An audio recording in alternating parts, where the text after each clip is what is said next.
Hello,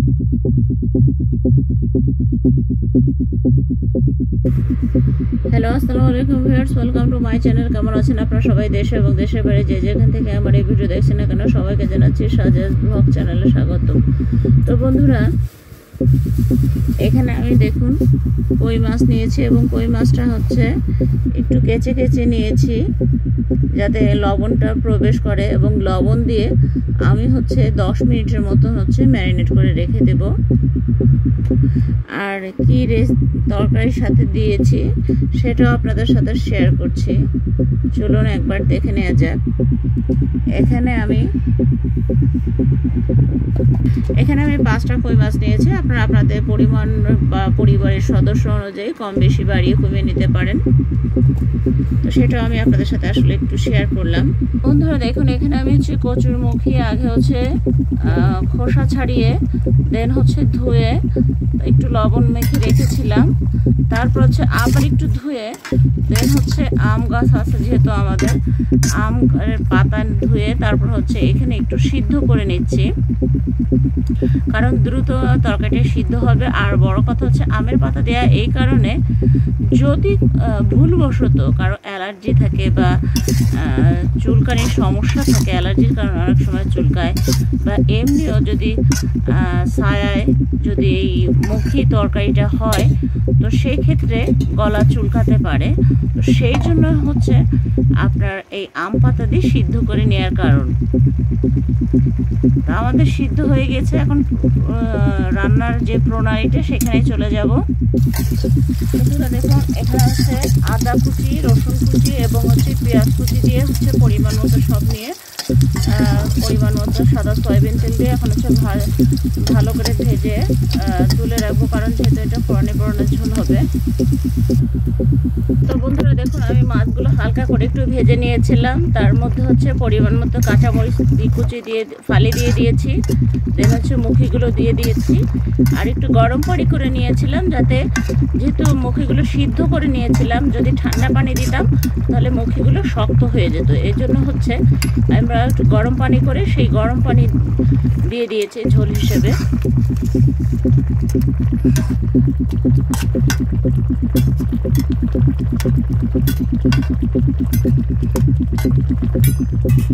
যারা কচুরমুখী বা গাটি এভাবে খেতে চান তারা কিন্তু এভাবে কই মাছ দিয়ে সুন্দর করে পাতলা যে ঝোল, সেই ঝোলটা রান্না করে কিন্তু খেতে পারেন। তো লবণ এখন আমি আর একটু দিয়ে দিচ্ছি পরিমাণ মতো, আবার একটু কয়েক মিনিটের জন্য ঢেকে দিলাম। ঢাকনাটা একটু তুলে আবার একটু ভালো করে একটু নেড়ে চেড়ে নিলাম, আবার একটু কয়েক মিনিটের জন্য ঢাকনা দিয়ে ঢেকে দেব।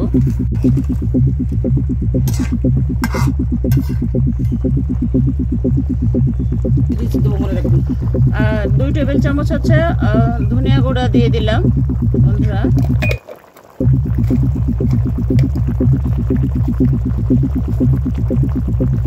দুই টেবিল চামচ হচ্ছে জিরা গুঁড়া দিয়ে দিলাম।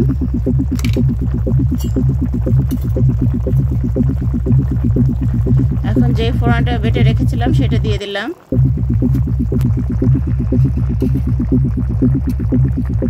এই ঝোলটা কিন্তু বন্ধুরা মারাত্মক হয়।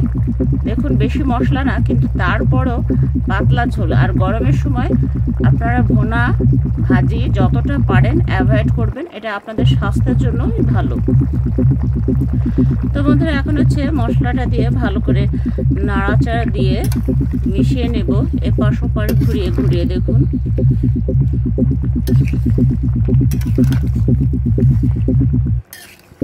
দুর্দান্ত একটা রেসিপি।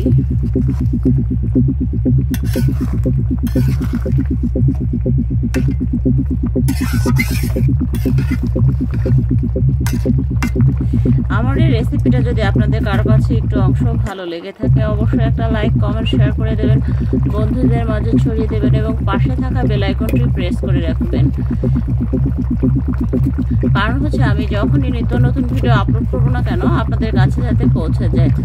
এবং যারা এই পর্যন্ত আমার ভিডিওটা দেখেছেন সবাইকে অসংখ্য ধন্যবাদ।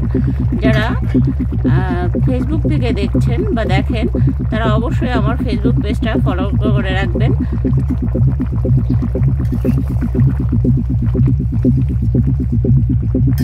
আর ব্যাচেলার ভাইয়ারা আপুরা বা সদ্যজাতে বিয়ে হয়েছে যারা এভাবে কখনো রান্না করে খান নেই মুখে দিয়ে কই মাছ দিয়ে, তো আপনারা কিন্তু বাসায় একবার হলেও ট্রাই করতে পারেন।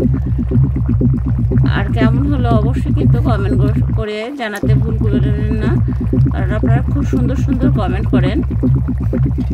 আমি ইনশাআল্লাহ নেক্সট টাইম থেকে আপনাদের নামগুলো বলে দেবো যারা যারা আমাকে কমেন্ট করেছেন। তো বন্ধুরা ফেরত আসছি 2 মিনিট পর। এখন 1 মিনিটের জন্য একটু ঢেকুনা দিয়ে ঢেকে দিচ্ছি। তো বন্ধুরা দেখুন ফাইনালি কিন্তু আমার রেসিপিটা হয়ে গিয়েছে। মাশাআল্লাহ দুর্দান্ত একটা রেসিপি হয়েছে। আপনারা অবশ্যই একবার হলো ট্রাই করবেন। আপনাদের ট্রাই করলে কেমন হলো খেতে সেটা যদি আমাকে কমেন্ট বক্সে জানান আমি অনেক খুশি হব। সেই পর্যন্ত সবাই ভালো থাকুন, সুস্থ থাকুন, নিরাপদে থাকুন এবং অবশ্যই পরিবারের কথা চিন্তা করে কিন্তু অবশ্যই এই সময় যেহেতু গরম এবং হচ্ছে ক্ষণে ক্ষণে বৃষ্টি হচ্ছে, তো এই গরম থেকে রেহাই পেতে অবশ্যই আপনারা ভারী বা ভুনা খাবার বা ভাজি খাবার অ্যাভয়েড করে এরকম পাতলা রেসিপি করে বাসায় খান, যাতে পরিবারের সদস্যরাও সুস্থ থাকে এবং আপনিও সুস্থ থাকেন। সে পর্যন্ত সবাই ভালো থাকুন, সুস্থ থাকুন, নিরাপদে থাকুন এবং অল টাইম সাজিয়াস ব্লগ চ্যানেলের সঙ্গেই থাকুন। আল্লাহ হাফেজ।